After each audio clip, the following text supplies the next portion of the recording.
Welcome to the informative new CHUWI HiPad X, and I'll show you how to activate Google Assistant on this device.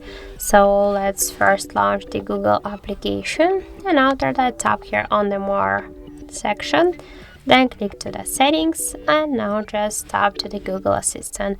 After that scroll down, switch this section to Assistant and scroll down to Tablet section. Now here we can see the Google Assistant switcher. Just to activate it, click only once on the switcher, and that's it. Now Google Assistant is activated on your device. So that's it. Thank you for watching, and if you find this video helpful, don't forget to leave a like, comment and to subscribe our channel.